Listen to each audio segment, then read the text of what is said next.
예, 오늘 말씀을 좀 끌고 가는 과정 속에서 이해를 돕기 위해서 이런 말씀을 전해 보려고 합니다. 어느 분과 지금 통화를 나누었는데 이제 이런 질문이었습니다. 목사님, 율법이 뭐예요? 이제 이런 질문이었습니다.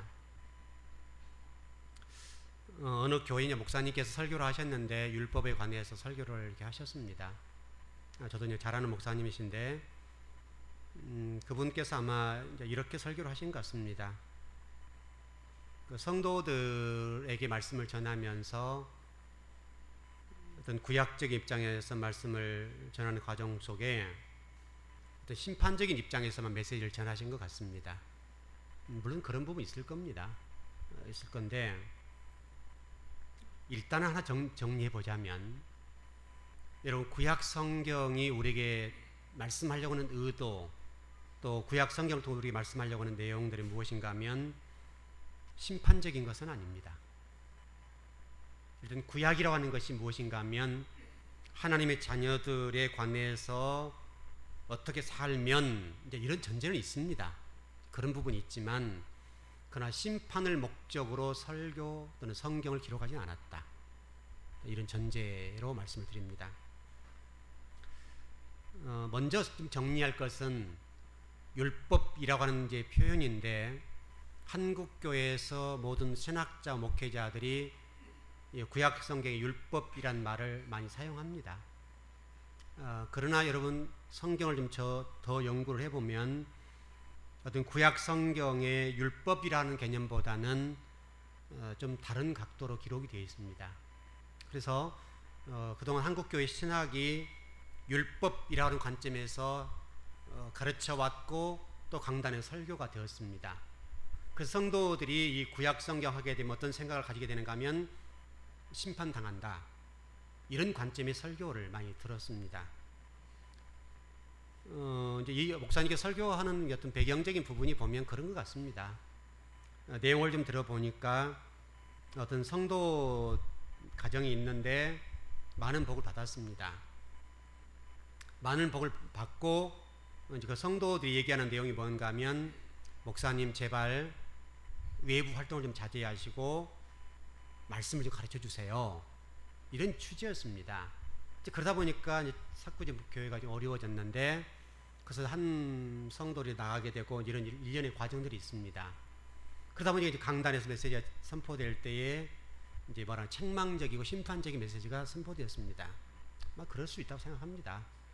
어떤 목회자 성도들을 잘못된 길로 인도하려고 하겠습니까? 분명히 어떤 성도들을 염려하는 마음으로 말씀을 전했다고 생각합니다. 그러나 한 가지 정리할 것은 이제 그렇습니다. 그 메시지 속에 이런 메시지가 포함되어 있었는데, 사업 성공하고 이제 좋은 차 타고 좋은 집 가지게 되었으니 교만했다, 이런 메시지였습니다. 그러면서 좋은 차를 타고 좋은 집에 살고 돈이 생기면 교만하다, 이렇게 설교를 하신 것 같습니다. 물론 그런 부분이 있습니다. 그동안 한국 교회의 많은 성도들이 물질적인 고통을 겪을 때는 기도하고 말씀대로 살기 애를 썼는데, 하나님 복을 받고 난 다음에 교만해져서 하나님 멀리한 경우가 있습니다. 분명히 그렇습니다. 그런 측면이라고 저는 생각합니다. 그러나 여러분, 한 가지 정리합시다. 여러분, 율법이란 말은 일단은 오역이라고 생각합니다. 잘못 해석되어졌다. 구약 성경 모세오경을 율법이라는 관점은 잘못되었다. 그런 개념보다는 모세오경이라는 어떤 개념이 우리 히브리인들이 얘기할 때는 율법이라고 얘기하지 않습니다. 히브리인들, 특히 유대인들은 모세오경을 가리켜서 토라라고 얘기합니다. 토라. 우리 교회에서 많이 공부했던 내용들이죠. 토라라고 하는 그러는데, 토라라고 하는 말이 뭔 말인가 하면 길이란 말이에요. 길과 교훈, 이런 측면이 강합니다. 실질적으로 모세오경은 토라로 길과 교훈적인 말씀입니다. 다시 정리하면 원리입니다. 원리. 그래서 모세오경은 신앙생활에 관한 원리, 성도들이 어떻게 살 것인가에 관한 원리, 또 세상을 어떻게 섬길 것이냐에 관한 모든 원리가 포함되어 있는 것이 모세오경, 토라입니다. 그런데 그동안에 그 모세오경을 율법적인 관점에서 설교를 했다고 생각합니다. 그건 그 목사님뿐만 아니라 한국교회 많은 목사님들이 그래왔습니다. 그래서 제가 좀 이렇게 궁금해서 교만이라는 말이 사전적으로 뭔가를 좀 찾아봤는데 교만은 이렇게 되어 있습니다. 사전적으로는 잘난 체하며 뽐내고 건방짐, 이 교만이라고 되어 있습니다. 또 다른 부분에 보니까 잘난 체하며 남을 업신여김, 이게 교만입니다. 성경적으로 교만이 무엇인가 하면 좋은 차를 타고 좋은 집에 살거나 또 지위가 올라가는 것이 교만이 아니라 더 중요한 것은 하나님을 잊어버리는 것, 이게 교만입니다. 더 나아가서 내 능력이 이렇게 됐고 내가 이렇게 해서 이렇게 됐고 내가 이렇기 때문에 이렇게 됐다라고 하는 것이 아니라는 거예요. 교만이라고 하는 것이 무엇인가 하면 하나님을 잊어버리고 하나님의 말씀을 잊어버리고 세상 방식대로 사는 것을 가리켜서 교만이라고 얘기합니다. 제가 이제 그분에게 그렇게 유로했습니다. 그러면 집사님 앞으로 차를 타지 마시고 경운기를 타고 다니세요.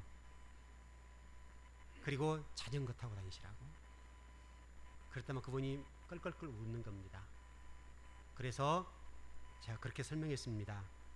적어도 하나님의 사람들이 교회에 와서 가난하고 헐벗고 힘들고 고통 가운데 있는 성도들이 하나님의 말씀 때문에 하나님을 섬긴 것 때문에 복을 받는다면 믿지 않는 사람의 복음에 증거할 수 있는 계기가 될 수 있다. 여러분 그렇지 않습니까? 성도들이 복을 받는 것이 잘못이 아니에요. 성도들이 교회에 와서 복을 받고 그 복을 받는 것 때문에 믿지 않는 사람들에게 내가 교회에 나가서 이렇게 신앙생활을 해서 하나님께 나에게 복을 주셨어. 그 하나님 섬겨. 그 하나님이 이 인류 역사의 모든 것들을 통제하시고 지배하시고 인도하시는 하나님이시다고. 그러니 하나님 믿어보라고. 내가 그 하나님 만났는데 하나님께서 내 가정에 이렇게 복을 주셨고 내 자녀들에게 이렇게 복을 주셨다. 여러분 그거 아닙니까 여러분? 복을 받는 목적은 그런 것은 아니겠지만 어떻든 그런 부분이 있다는 거예요. 저도 성경을 많이 읽고 연구하고 있지만 또 우리 교회 설교할 때에 구약의 설교를 정말 많이 했습니다. 우리 성도는 다 알잖아요. 굉장히 구약적인 설교를 많이 했습니다. 자, 여기 지금 개척하고 7년째인데 7년 하는 동안에 어떻게 보면 구약을 6년 정도 했다고 보면 됩니다. 그 정도로 많이 했습니다. 그래서 제가 구약만 설교한 건 아니지만 구약과 신약을 왔다 갔다 하면서 설교를 했지만 구약 설교를 굉장히 많이 했습니다. 하나님도 아시고 여러분도 아시는 것이지만 제가 여러분들의 구약을 설교하면서 여러분 심판적인 관점에서 설교를 해보지 않았습니다. 여러분 인정하시나요? 그러시죠? 우리 성도들에게 구약을 설교하면서 저는 제 마음속에 이런 마음이 있었습니다. 시대적인 어려움이 있고 또 성도들 가정들이 굉장히 어려웠습니다. 여기 교회 개척할 때 모든 성도들이 어렵고 힘든 성도들이 모여들었습니다. 또 제 형편과 제가 목회하는 과정 속에 그런 훈련을 받고 와서 그런지는 모르겠지만 상당히 많은 어려운 성도들이 교회에 오셨습니다. 정말 힘들었던 성도들입니다. 하나님께 제게 계속 주신 메시지가 뭐였는가 하면 말씀을 주실 때에 저 성도를 어떻게 하면 회복할 수 있을까? 이 즐거운 교회 속한 성도를 어떻게 하면 회복할 수 있을까에 관해서 고민하고 기도하는 과정 속에 구약을 설교했습니다. 그래서 우리 즐거운 교회에 지금 속했던 성도들 가운데 처음 만났을 때보다 지금은 상당히 많이 좋아졌습니다. 많이 좋아졌습니다. 많이 회복됐습니다. 하나님께 저를 통해서 설교하셨던 또 설교했고 메시지를 전하게 하셨는데 그 말씀대로 성도들 가정들이 많이 좋아졌습니다. 저는 그래서 구약 말씀을 가지고 설교할 수 있었다는 것은 행운이라고 생각합니다. 특별히 즐거운교회 성도들이 구약의 말씀을 듣고 한 분 한 분 가정들이 회복되고 또 회복되고 계속 좋아졌다는 사실 때문에 너무 목사로서 행복합니다. 돈이 목적은 아니겠지만 그래도 우리 믿는 사람들이 하나님 믿고 예수 그리스도 믿는 사람들이 세상 속에서 그래도 잘 살아야 된다고 생각합니다. 왜냐하면 믿는 사람이기 때문에 그렇습니다. 하나님의 자녀이기 때문에 하나님의 자녀들이 적어도 교회에 와서 하나님 말씀을 듣고 세상 속에 나가서 인생을 살아나갈 때 믿지 않는 사람보다 잘 되는 것은 당연한 거라고 생각합니다. 저는 구약을 이렇게 정의합니다. 물론 여러 관점이 있을 겁니다. 구약에는 두 가지 있다고 생각합니다. 구약의 말씀 가운데는 땅과 자녀에 관한 것에 기록됐다고 믿습니다. 구약에는 땅에 관한 것과 자녀에 관한 이 두 가지를 중심으로 말씀이 기록되었다고 생각합니다. 또 오늘 설교를 듣는 분들 가운데 그렇게 생각할 수 있습니다. 그러면 신앙생활을 하기 위해 신앙생활이 하는 것이 복받기 위해서 하는 것이냐? 그렇게 질문할 수 있습니다. 그런데 여러분 놀랍게도 그렇습니다. 신앙생활은 복을 받기 위해서 하는 겁니다. 하나님의 자녀들이 하나님 믿음으로 잘 되어서 우리 하나님 이런 분이다라고 소개하기 위해서 하나님 복을 주신다고 생각합니다. 구원의 문제는 예수 그리스도를 믿고 구원받는 것이지만 교회를 다닌 것은 적어도 하나님 사람들이 복을 받기 위해서 그렇습니다. 여러분 법이라고 하는 것은 여러분을 구속하기 위한 목적이 아닙니다. 자, 우리 간단히 정리해보면 횡단보도가 있습니다. 횡단보도가 있고 신호등이 있습니다. 이 횡단보도가 있고 법 있는 것은 또 횡단보도를 건너게 되면 범칙금을 내게 되죠. 여러분 그러나 그 횡단보도를 건너게 하는 이 과정 또 신호등이 있는 이 과정은 우리에게 돈을 물리기 위해서 있는 것이 아닙니다. 다시 설명하면 횡단보도와 이 신호등이라고 하는 것은 운전하는 사람이나 횡단보도를 건너는 사람들을 보호하기 위해서 있는 겁니다. 우리 잘못 사용한 것뿐이에요. 원칙적으로는 사람을 보호하고 그렇습니다. 우리 법이라는 것도 마찬가지입니다. 우리나라 헌법도 원칙적으로 얘기하면 국민을 보호하기 위해서 있는 겁니다. 그러나 이 법이 때로는 잘못 쓰이기 때문에 그렇죠. 형평성의 문제, 모든 사람이 공평하게 쓰이지 않기 때문에 문제이지 원칙적으로 헌법이라고 하는 것은 여러분과 저를 보호하기 위해서 있는 거예요. 마찬가지로 생각합니다. 이 구약 성경에 때로는 이런 법적인 개념이 있습니다. 또 잘못하면 심판하는 기능이 있습니다. 또 하나님의 말씀을 거역하거나 우상을 숭배했을 때는 하나님 심판하셨습니다. 그런 기능이 분명하게 있습니다. 그러나 그것은 목적은 아닙니다. 하나님께서 하나님의 자녀답게 살기 위한 목적이지 심판하고 정죄하고 죽이기 위한 목적은 결코 아니라는 거예요. 우리 이것을 잊어버리면 안 됩니다. 특별히 오늘 우리가 지금 지난주부터서 이 마태복음 24장을 중심으로 예수님 마지막 가르침 또는 소계시를 중심으로 예수님 마지막 예언에 관한 말씀을 전하고 있습니다. 너무 중요한 겁니다. 여러분들이 이 설교를 들으시면서 첫 번째 어떤 생각을 하셨는지 모릅니다. 그러나 여러분 잊지 마십시오. 이 소계시록 또는 예수님 마지막 예언, 예수님 마지막 가르침이라는 이런 주제를 가지고 설교를 앞으로 꾸준히 할 텐데 이 설교는 여러분을 심판하기 목적이 아닙니다.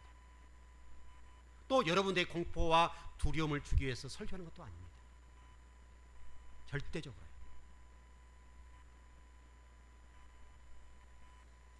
중요한 것은 말세를 살아는 성도들에게 자유를 선포하고 복음의 비밀을 설교하기 위해서 말씀을 전하는 겁니다. 여러분 이것을 잊어버리면 안 됩니다. 이 말세를 살아는 성도들 여러분들에게는 이 소계시록의 말씀을 들으면서 두려움과 낙담과 절망 속에 있는 성도들로 하여금 희망과 복음을 전하기 위해서 이 메시지를 전합니다. 여러분 종말론 설교는 정말 굉장히 복된 겁니다. 이 강단에서 많이 선포되지 않아서 그렇지 정말 종말론 설교는 여러분의 복음 중에 복음입니다. 여러분 지금 한국 교회를 보시길 바랍니다. 한국 교회를 보시면요 이단들의 공격을 받고 있는데 속수무책입니다. 겨우 지금 하고 있는 일이 무엇인가 하면 교회 현관 입구에 이러이러한 이단들 교회 출입 통제합니다. 만일에 교회에 출입하게 되었을 때는 사법적인 절차를 밟습니다. 이게 전부입니다. 그래서 교회들마다 모든 교회의 현관 입구에 이런 문구를 붙여놨습니다. 그래서 이단 사절이란 말이에요 지금. 여러분 그러면 그 사람들이 교회를 안 들어옵니까? 그래도 들어옵니다.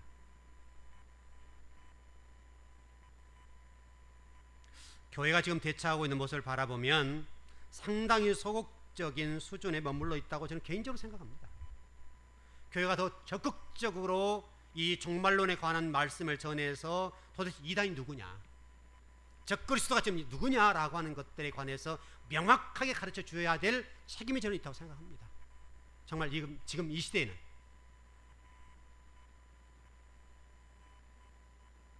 먼저 하나 좀 정리하자면, 오늘 여러분 예배를 드리면서 이 이단들과 적그리스도에 관한 공포와 두려움에서 여러분 해방되길 바랍니다. 그것은 우리를 결코 유익하게 하는 것이 아닙니다. 특히 시한부 종말론자들이 예수님의 재림에 관한 날짜를 얘기함으로 인해서 상당히 많은 그리스도인들이 두려워하거나 공포심을 가지고 있습니다. 그러나 여러분 하나 정리하자면, 예수님이 오신 것은 두려움의 대상도 아니고 공포의 대상도 아니고 굉장히 좋은 겁니다. 여러분 그걸 믿으셔야 됩니다.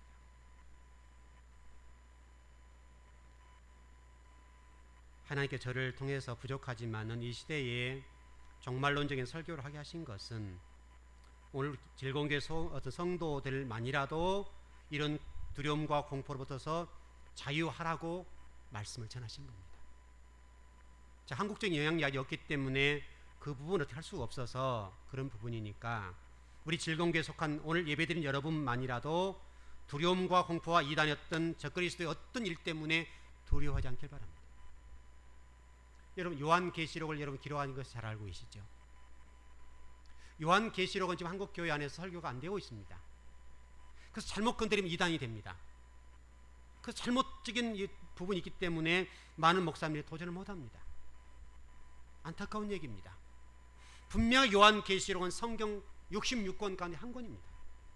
그리고 마지막 설교, 마지막 말씀이기 때문에 너무너무 중요한 문제란 말이에요. 예수님의 재림과 관련되어 있는 우리 성도의 마지막 문제를 다루고 있기 때문에, 또 천국의 문제를 다루고 있기 때문에 너무너무 중요한 문제인데, 그동안에 우리 한국교회가 이 문제를 못 건드린 거예요. 왜냐하면 이단들 때문에. 여러분 요한계시록은요 굉장히 좋은 성경입니다. 특별히 요한계시록을 이렇게 기록하게 하신 의도가 있지 않아요? 당시 여러분 로마 시대의 이 초대교회 당시입니다.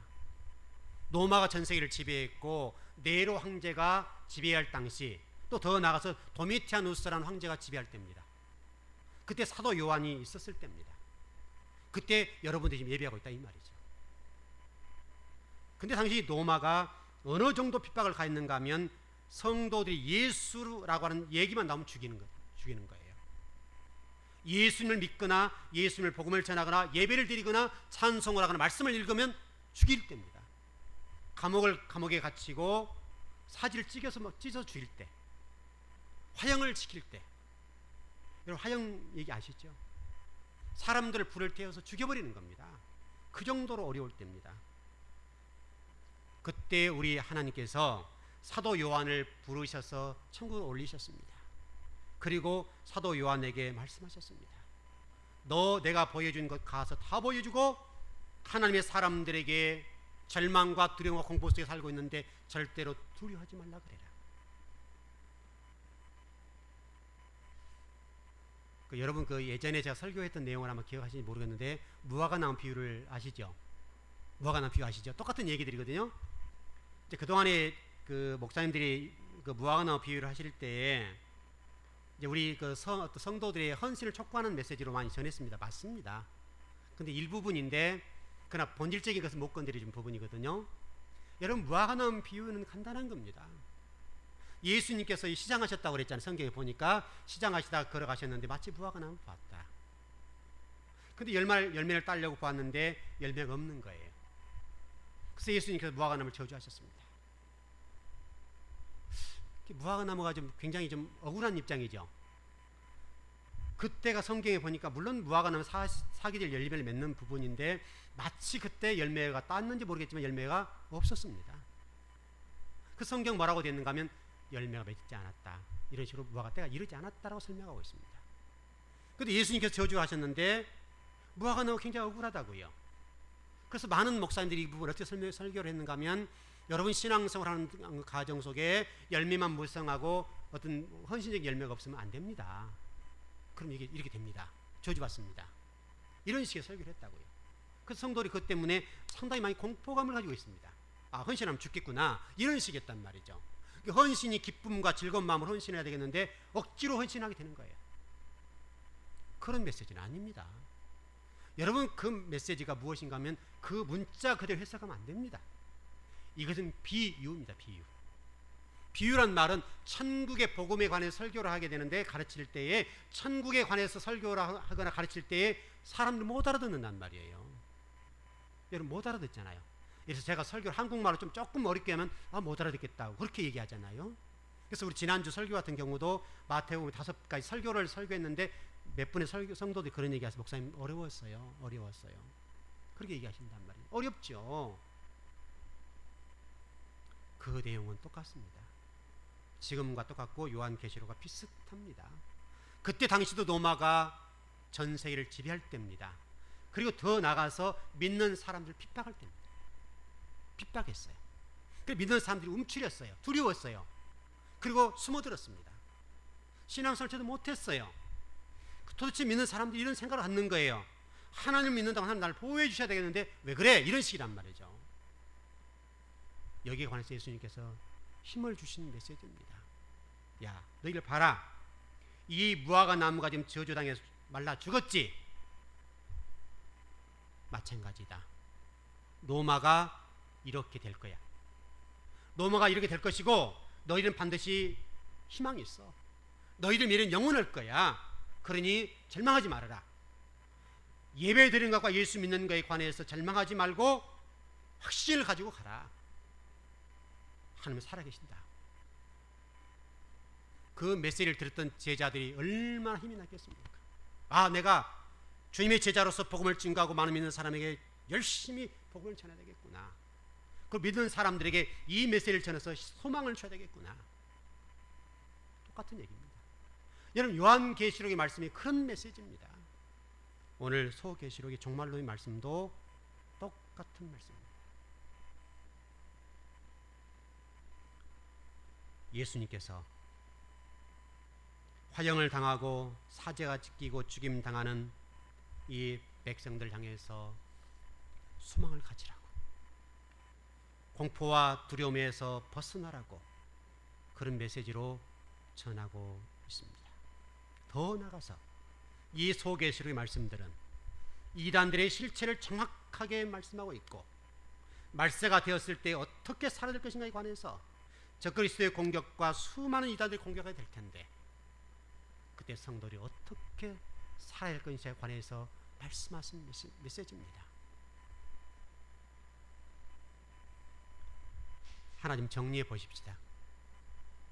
마태복음 24장의 말씀은 우리 주님께서 친히 하나님의 자녀들에게 또 오늘을 살아가는 저와 여러분에게 말씀하신 말씀입니다. 이단의 공격과 적그리스도와 시한부 종말론자들이 여러분의 신앙적인 입장에서 공포감을 조성하고 두렵게 만들고 있지만은 주님이 주신 이 메시지는 그 일로부터서 자유하라는 거예요. 자유하시길 바랍니다. 두려워하지 않길 바랍니다.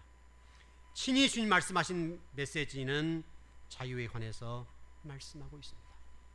특별히 이 메시지는요, 감난산 광활 또는 감난산 설교라고 얘기합니다. 주목할 것은 주님이 십자가를 지시기 3일 전의 얘기입니다. 여러분 이해하시나요? 예수님께서 십자가를 지시기 3일 전에 말씀하신 말씀입니다. 다시 정리하면 마지막에 말씀하셨다고 하는 말은 중요하다, 그 말이에요.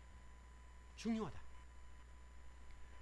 여러분 신명기 말씀 보면 31장 32장에서 이런 메시지가 있습니다. 모세의 마지막 설교 또는 모세의 마지막 유언. 제가 그래서 일전에 여러분 설교할 때 이 어떤 모세의 마지막 유언이라는 관점에서 설교를 했을 겁니다. 그 내용을 보면요, 쭉 설명하면서 지도자를 뽑는 얘기, 신앙생활하는 얘기, 또 뭐 여호사를 통해서 당부하는 얘기들 쭉 그런 내용들로 기록이 되어 있습니다. 그리고 계속해서 메시지가 뭐냐면 너희들 가나안 땅에 들어가기 위해서 두려워하지 말고 놀라지 말고 절망하지 말아라. 내가 너희와 함께한다. 그런 메시지입니다. 시간이 좀 있으면 그 메시지를 좀 읽었으면 말씀을 읽었으면 좋겠는데 그 말씀 다 읽을 수는 없고요. 여러분 혹시 다음 주 주보가 나오시면 아마 읽어보시겠지만 신명기 30장의 14절 29절 말씀 읽어보면 그런 내용들은 자세히 잘 기록이 되어 있습니다. 더 나가서 여러분 여호수아에게도 마지막 유언의 말씀을 하게 하셨습니다. 여호수아가 마지막 백성들을 모아놓고 가데스 바네아에서 또는 더 나가서 이제 자기의 죽을 날이 가까웠을 때 마지막 유언의 장면들이 나옵니다. 고별 설교 같은데 그것도 거의 비슷한 얘기입니다. 여호수아가 어떤 결론을 맺었는가 하면 이런 결론을 맺었습니다. 너희들은 오직 여호와만 청종해라. 그게 여러분 여호수아를 통해서 말씀하신 말씀입니다. 오늘 본문도 똑같은 말씀입니다. 장차 혼란과 공포와 또 두려움과 적그리스도의 출현으로 말미암아서 혼돈한 삶을 살 수 있다. 여러분 적그리스도가 나온 것이 잘못된 건가요? 그러지 않습니다. 적그리스도는 나오게 되어 있습니다. 성경이 그것을 말씀하고 있습니다. 말세가 되게 되면 적그리스도가 활발하게 활동을 할 것이라고 얘기합니다.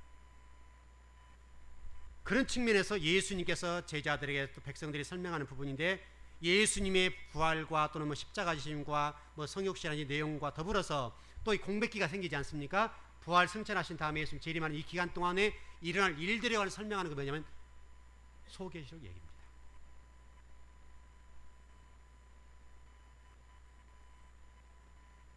이 내용을 좀 이게 좀 세분을 해보십시다.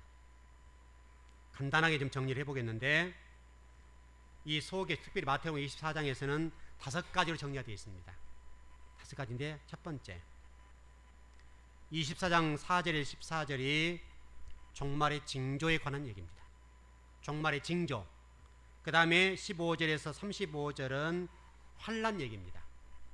대환란이 일어날 때에 성도들이 어떻게 할 것이냐 이런 말씀입니다. 세 번째 29절에서 25장까지 얘기인데 예수님의 재림에 관한 얘기.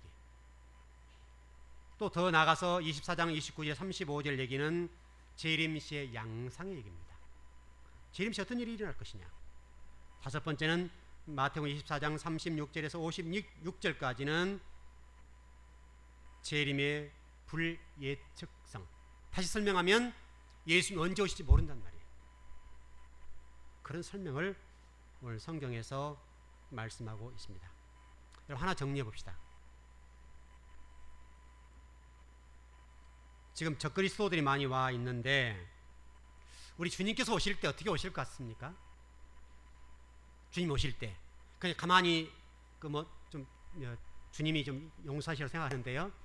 주님이 오실 때 도덕 그다 뒤에다 놈자를 하나 붙이는데 그렇게 오시나요? 갑자기 가만히 이렇게 슬그머니 오시나요? 여러분 어때요? 그렇게 오시지 않지요? 근데 이단들의 교주들은 어느 날 갑자기 왔죠? 그렇게 올 일은 없습니다, 여러분.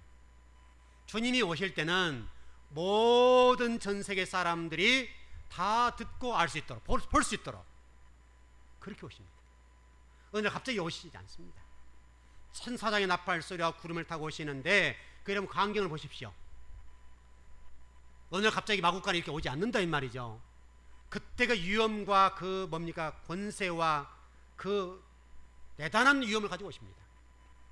모든 사람이 볼 것이고 성경 뭐라고 되어 있습니까? 그 주님을 찌른 자들도 볼 정도로 오신다는 거예요. 모든 사람들이 볼 수 있도록 오시기 때문에 어느 날 갑자기 우리나라에도 지금 그 재림 예수 그리스도가 굉장히 많거든요. 그렇게 올 일은 없습니다. 그렇게 오지 않고